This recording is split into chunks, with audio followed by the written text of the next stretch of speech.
महमूद ने अमिताभ बच्चन की एक्टिंग और डांस स्किल पर बात करते हुए कहा था, मैं एक्टर के तौर पर अमित की इंटेंसिटी से प्रभावित हुआ था। उसकी आंखें उसकी आवाज़ से ज़्यादा बोलती थीं। लेकिन अमित को एक टिपिकल बॉलीवुड एक्टर के रूप में तब्दील करना बहुत मुश्किल था, क्योंकि वो बहुत शर्मीला था।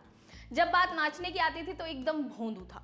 बॉम्बे टू गोवा में एक गाने में वो नाच नहीं पाया। फिर दूसरा गाना जो बस में फिल्माया गया, देखा ना हाय रे सोचा ना, उसके दौरान भी यही हाल रहा। शूटिंग में पहुंचा तो देखा कि वो अपने कमरे में था, शूट के लिए नहीं आया।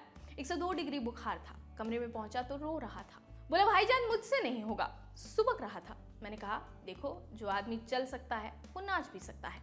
मैंने डांस मास्टर से कहा कि कल सुबह जब वो आए तो एक ही टेक लेना, उसमें वो जो भी करे बस में सब आर्टिस्ट को बोलना ताली बजाएं। यही हुआ। अगली सुबह पहले टेक में उसने बहुत गंदा डांस किया, लेकिन सब ने ताली बजाई और अगले शॉट में बढ़ गए।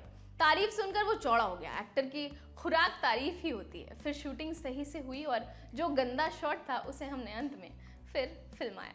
अपने समय के मशहूर कॉमेडियन महमूद की जिंदगी से जुड़े किस्सों का ये दूसरा पार्ट है, जिसमें उनकी और अरुणा ईरानी की बात करेंगे।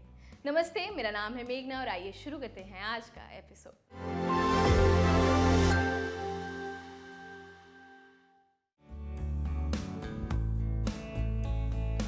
महमूद ही थे जिन्होंने आर डी बर्मन को बतौर म्यूजिक डायरेक्टर पहला ब्रेक दिया। फिल्म थी छोटे नवाब, जो 1961 में आई।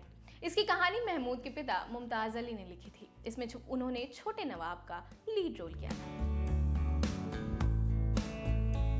महमूद और अरुणा ईरानी का अफेयर हुआ था। एक बार तबस्सुम ने अरुणा से एक शो में पूछ भी लिया था कि महमूद ने आपको छोड़ा क्यों।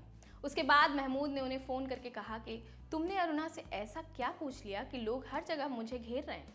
दरअसल महमूद के साथ अरुणा ईरानी ने औलाद, हमजोली, देवी, नया ज़माना, मन मंदिर, मैं सुंदर हूँ, लाखों में एक, जौहर, महमूद इन हांगकांग, अलबेला, गरम मसाला जैसी फिल्मों में काम किया था। महमूद की बॉम्बे टू गोवा में भी अरुणा थी, जहां पहली बार खासतौर पर उन्हें नोटिस किया गया।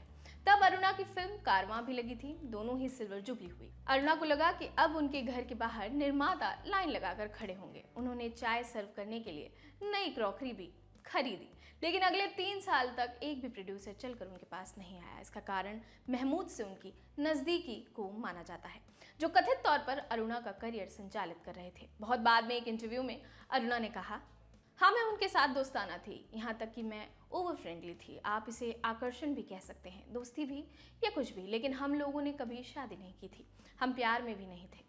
करियर में आए 3 सालों के उस अकाल के बारे में अरुणा का कहना था, लोगों ने हमारे रिश्ते को गलत समझ लिया था। उन्हें लगा होगा कि हम शादी कर चुके हैं। उन्हें लगा होगा कि वो मुझे काम नहीं करने देंगे। हमने कई फिल्में साथ की और अच्छी केमिस्ट्री रही हमारी। इसके अलावा मैं उस उम्र में थी जब आकर्षण हो जाता है। मैं बहक गई थी। लोग बातें बना रहे थे, हमारे बारे में लिखा जा रहा था, लेकिन मैंने कभी स्पष्टीकरण नहीं दिया। मुझे लगा मीडिया के लोग मेरे पक्ष की कहानी सुनने भी आएंगे। मुझे पछतावा होता है कि तब क्यों नहीं बोली। मेरी चुप्पी ने मेरे करियर को नुकसान पहुंचाया।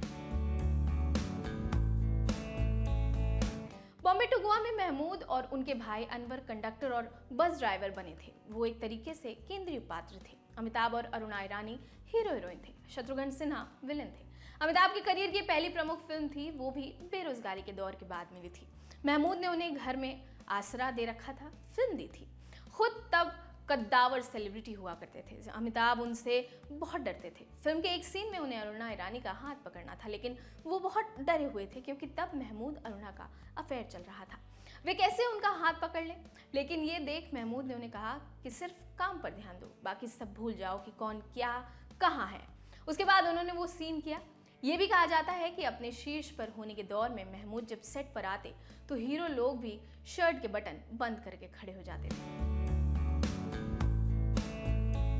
मैं सुंदर हूँ फिल्म में एक्टर विश्वजीत की फीस थी 2 लाख रुपए और उसी फिल्म के लिए महमूद को 8 लाख रुपए दिए गए थे। इससे 1 साल पहले रिलीज हुई फिल्म हमजोली में जितेंद्र हीरो थे, लेकिन वहां भी अन्य भूमिका कर रहे महमूद को ज्यादा फीस मिली। बहुत बाद के वर्षों में खुद महमूद ने कहा था कि जितनी फीस अमिताभ सुपरस्टार बनने के बाद लेते थे, उतनी वे अपने समय में लिया करते थे। महमूद की जिंदगी के और किस्से हम अगले वीडियो में बताएंगे। तब तक लेंगे आपसे विदा। देखते रहिए ललन टॉप सिनेमा। शुक्रिया।